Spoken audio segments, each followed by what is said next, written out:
ഓർത്തു നോക്കുമ്പോൾ ജീവിതത്തിൽ സംഭവിച്ച എല്ലാ നഷ്ടങ്ങളുടെയും ഒരു പ്രധാനപ്പെട്ട കാരണം അജ്ഞതയായിരുന്നു. അതിനെക്കുറിച്ചും കാര്യമായ ധാരണ ഉണ്ടായിരുന്നിട്ടില്ല.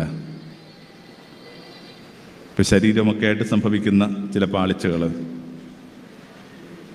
ഞാൻ ചിലപ്പോൾ നമ്മുടെ നാട്ടിലെ ആൺകുട്ടികളെയും അല്ലെങ്കിൽ പുരുഷന്മാരെയും കുറിച്ചൊക്കെ ആലോചിക്കുമ്പോൾ, ഞങ്ങളെക്കുറിച്ച് ആലോചിക്കുമ്പോൾ തലയിലോട്ട് വരുന്ന ഏറ്റവും പ്രധാനപ്പെട്ട കാര്യം ഇതാണ്: ഈ ശരീരം എന്താണെന്ന് നമ്മളോട് ആരും പറഞ്ഞു തന്നിട്ടില്ല.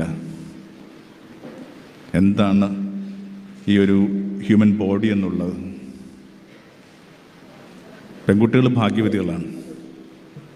അവർ മുതിർന്നപ്പോൾ, അവർ വലുതായപ്പോൾ അവരുടെ അമ്മമാർ ചില കാര്യങ്ങളൊക്കെ പറഞ്ഞു കൊടുത്തു. എന്നാൽ ആ ഭാഗ്യമോ കരുതലോ ഈ ദേശത്തെ ഒരു ആൺകുട്ടിക്കോ പിന്നീട് പുരുഷനായി മാറുന്ന ഒരു ചെറുപ്പക്കാരനോ കിട്ടിയിട്ടില്ല. അപ്പോൾ ഏതൊരു അജ്ഞതയുമായി ബന്ധപ്പെട്ട് ആദ്യം സംഭവിക്കുന്ന വികാരം എന്ന് പറയുന്നത് ജിജ്ഞാസയാണ്. ഒരു 10-12 വയസ്സ് തൊട്ട് ആരംഭിച്ച അത്തരം ജിജ്ഞാസകൾ 50കളിലും 60കളിലുമൊക്കെ ഈ ദേശത്തൊരു പുരുഷൻ കൊണ്ട് നടന്നിരിക്കും. അങ്ങനെ ഓർത്തു നോക്കുമ്പോൾ കുറേ നഷ്ടങ്ങളുടെ കാരണം അജ്ഞതയാണ്.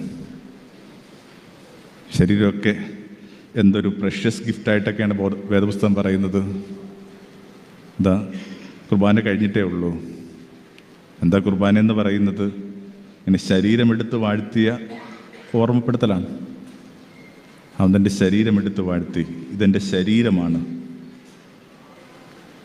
അപ്പോൾ കുർബാന എന്നൊക്കെ പറയുന്നത് പോലും ഈ ശരീരത്തിൻ്റെ ദൈവശാസ്ത്രമാണ്.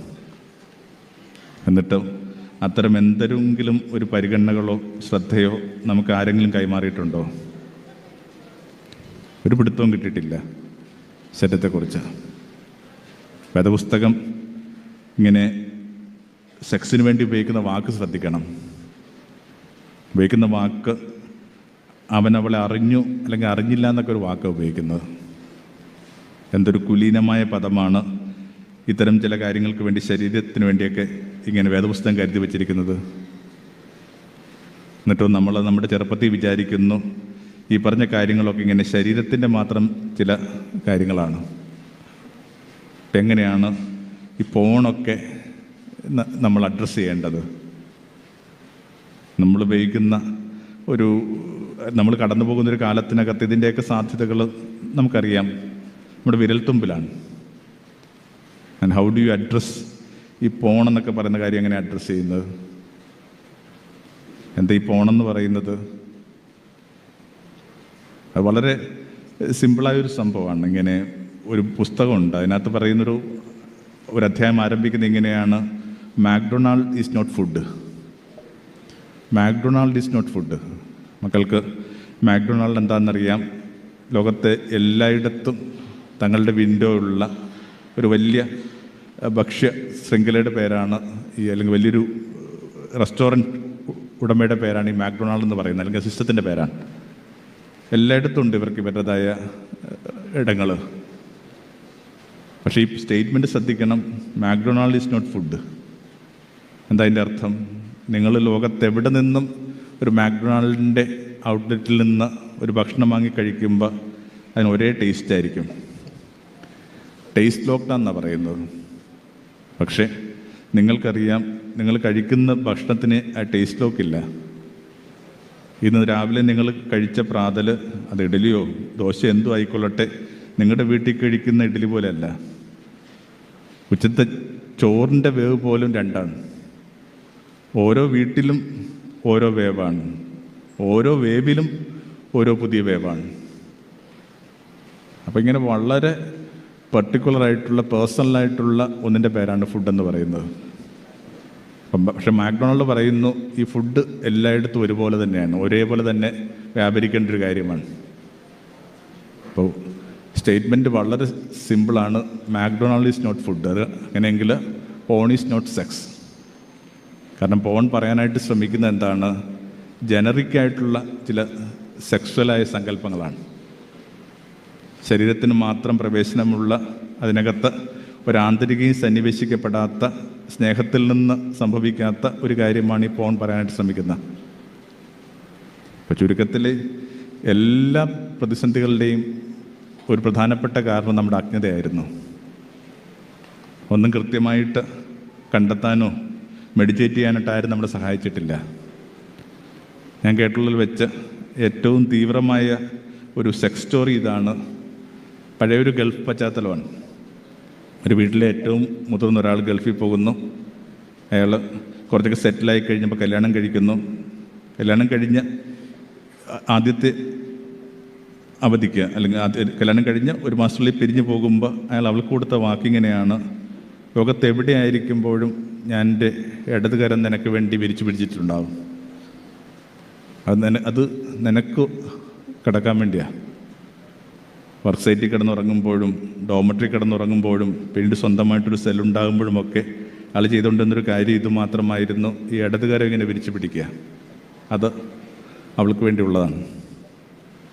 ഒരു 3 വർഷം കൂടുമ്പോൾ ഉള്ള അവധി, പിന്നെ 2 വർഷം കൂടുമ്പോൾ അവധി, ഇങ്ങനെ കാലം കുറേ മുമ്പോട്ട് പോകുന്നു.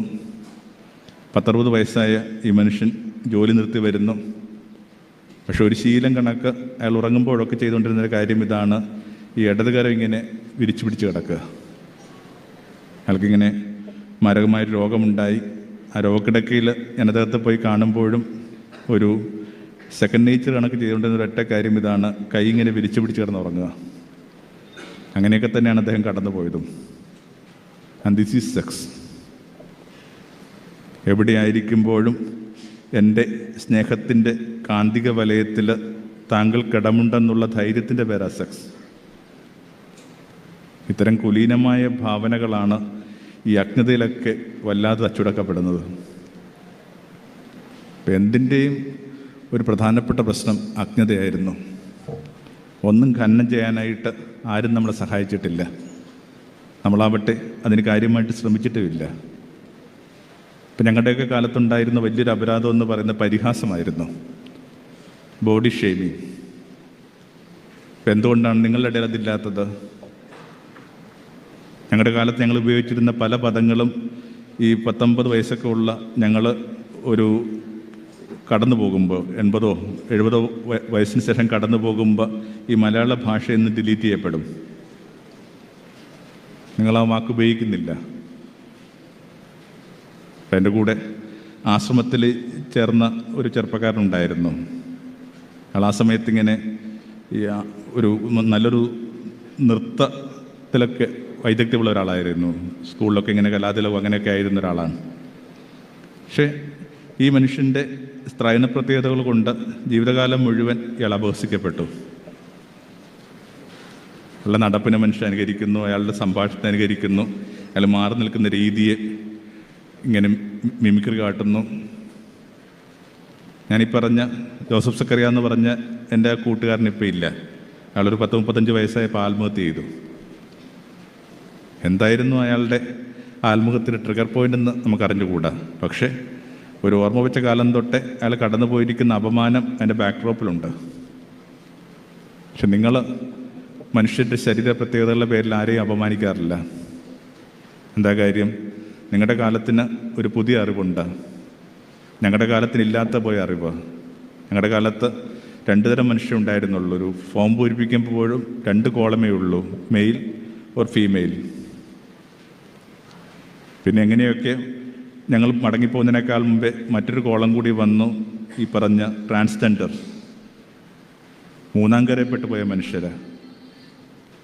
അത് ഞങ്ങൾക്കറിയില്ലായിരുന്നു. പൂർണ്ണമായിട്ടൊരാണ്, പൂർണ്ണമായിട്ടൊരു സ്ത്രീ എന്നൊക്കെയുള്ള സങ്കല്പങ്ങളിൽ ജീവിച്ചിരുന്ന ഞങ്ങൾക്ക് ഇതിൻ്റെ 2-നിടയിൽ പെട്ടുപോയ മനുഷ്യരെക്കുറിച്ച് ഒരു ധാരണയില്ലായിരുന്നു. മക്കൾക്കാവട്ടെ ആ പട്ടിക നീളുകയാണ്. LGQ എന്നൊക്കെ പറഞ്ഞുകൊണ്ട് ആ പട്ടിക നീണ്ടിട്ട് നിങ്ങൾ സൈഡിലായിട്ടൊരു +2 കൂടി എഴുതും. എന്താ അതിൻ്റെ അർത്ഥം? നാളെ വേറൊരു ഫിസിക്കൽ ഓറിയൻറ്റേഷൻ കൂടി പരിഗണനയിൽ വരേണ്ടതുണ്ട്. അപ്പോൾ ഒരു അറിവുണ്ടാക്കുന്ന വ്യത്യാസം ഇത്. അതുകൊണ്ടാണ് വളരെ കൃത്യമായിട്ട് ഒരു നിരീക്ഷണമുണ്ട്. ഈ മക്കളുടെ ഏജിലുള്ള അവർ ആരെയും ഇങ്ങനെ പരിഹസിക്കാറില്ല. ഒരു കുട്ടിക്കൊക്കെ എന്തെങ്കിലും ഒരു ബുദ്ധിമുട്ടുണ്ടെങ്കിൽ, ഇപ്പോൾ ഒരു പോളിയോ പിടിപെട്ടൊരു കുട്ടിയെ എടുക്കുക, അല്ലെങ്കിൽ വീൽ ചെയറിലായിപ്പോൾ ഒരു കുട്ടിയെ എടുക്കുക. നമ്മൾ പോകുന്ന സ്കൂളുകളിലും കോളേജിലൊക്കെ കണ്ടിട്ടുണ്ട്, അവനെ എന്തുമാത്രം കെയർ ചെയ്യാമെന്നുള്ളതിൻ്റെ പേരിൽ ഈ ഇവൻ്റെ സഹപാഠികൾ ഇങ്ങനെ മത്സരത്തിലാണ്. ഒരു ചെറിയ ഇടവേളയൊക്കെ വരുമ്പോൾ അവൻ ആര് വാഷ്റൂമിൽ കൊണ്ടുപോകുന്നതിൻ്റെ പേരിൽ അവരിങ്ങനെ തർക്കമാണ്. ചുരുക്കത്തിൽ അജ്ഞതയ്ക്ക് കുറേ അധികം കപ്പം കൊടുത്തൊരു തലമുറയായിരുന്നു ഞങ്ങളുടേത്. അപ്പോൾ ഈ അജ്ഞത കൊണ്ട് സംഭവിക്കുന്ന കുറേ അപരാധമുണ്ട്. ഇന്ന് ഇൻ്റലിജൻസിനെ കുറിച്ച് സംസാരിക്കുമ്പോൾ നമ്മൾ പറയുന്നൊരു കാര്യം എന്താണ്? പണ്ട് ഞങ്ങൾക്ക് ഒരൊറ്റ ഇൻ്റലിജൻസ് ഉണ്ടായിരുന്നുള്ളൂ. എന്താണത്? പരീക്ഷയ്ക്ക് കിട്ടുന്ന മാർക്ക്. ഇപ്പം നിങ്ങൾ വെറുതെ ഒന്ന് നിങ്ങൾ ഉപയോഗിക്കുന്ന ഫോണിലൊന്ന് ഗൂഗിൾ ചെയ്ത് നോക്കുക ഇൻ്റലിജൻസ്. അപ്പോൾ അതിനകത്ത് ചിലപ്പോൾ 7 ലെവൽസ് ഓഫ് ഇൻ്റലിജൻസിനെ കുറിച്ച് പറയും, ചിലപ്പോൾ 9 ലെവൽസ് ഓഫ് ഇൻ്റലിജൻസ് പറയും. അതിനകത്ത് ആദ്യത്തെ ഇൻ്റലിജൻസ് ആയിട്ട് കിടക്കുന്നത് എന്താണെന്നറിയാമോ? ഇമോഷണൽ ഇൻ്റലിജൻസാണ്, വൈകാരിക ബുദ്ധിയാണ്. പരീക്ഷയുടെ മാർക്ക് മാത്രം പരിഗണിച്ചിരുന്ന കാലത്തിൽ അത്തരം വൈകാരിക ബുദ്ധിയുള്ള മനുഷ്യരെ പോഴന്മാരായിട്ട് ഞങ്ങളുടെ കാലം കരുതി. ഏറ്റവും വലിയ ജ്ഞാനം ഈ സ്നേഹത്തിൻ്റെ ഒരു സ്പാർക്കിൽ നിന്നുണ്ടാകുന്ന ജ്ഞാനമാണെന്നൊക്കെ ഞങ്ങൾക്ക് പിടുത്തം കിട്ടിയിട്ടില്ല. അപ്പം എൻ്റെ ഒരു സ്നേഹിതനുണ്ട്. അദ്ദേഹം ഒരു യൂണിവേഴ്സിറ്റിയിൽ ഒരു പ്രത്യേക ഡിപ്പാർട്ട്മെൻറ്റിൻ്റെ ഫാക്കൽറ്റിയൊക്കെ ആയിട്ട് വർക്ക് ചെയ്യുന്ന ഒരാളാണ്. വളരെ ഏറെ ബിരുദങ്ങളൊക്കെ ഉള്ള ഒരാളാണ്. വളരെയേറെ ബുദ്ധിയുള്ളൊരു മനുഷ്യനാണ്. അത് ഒരു ദിവസം എൻ്റെ അടുത്ത് പറഞ്ഞു, ബോബി, എനിക്ക് ഇത്തിരിയെങ്കിലും ബുദ്ധിയുണ്ടെന്ന് എനിക്ക് പിടുത്തം കിട്ടിയ ദിവസം എന്നാണെന്നറിയാവോ? ഞാൻ പറഞ്ഞില്ല, അറിയില്ല. എനിക്കൊരു കുട്ടിയുണ്ട്, നിനക്കറിയാവുന്നത് പോലെ. ആ കുട്ടിക്ക് അവൻ്റെ ആവശ്യങ്ങൾ പറയാനായിട്ട് പറ്റത്തില്ല. അവൻ വെറുതെ ഇങ്ങനെ കിടക്കയിൽ കിടക്കുകയാണ്. അപ്പം അവൻ്റെ ആവശ്യങ്ങൾ പറയുന്നത് ഓരോ രീതിയിലുള്ള കരച്ചിൽ കൊണ്ടാണ്. പെട്ടെന്നൊരു ദിവസം ഒരു പ്രത്യേകതരം കരച്ചിലിന് അവനെ ടോയ്ലറ്റിലോട്ട് കൊണ്ടുപോകാനായിട്ടുള്ള ആവശ്യമാണെന്ന് എനിക്ക് പിടുത്തം കിട്ടിയ ദിവസമായിരുന്നു എൻ്റെ ഒരു ഇൻ്റലിജൻസ് എനിക്ക് വെളിപ്പെട്ട് കിട്ടിയത്.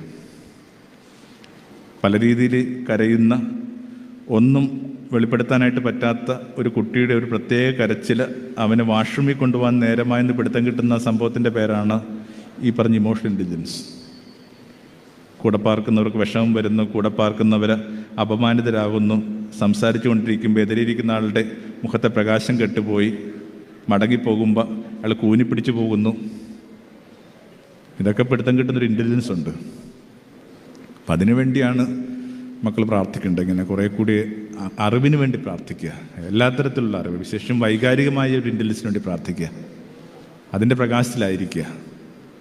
രണ്ടാമതായി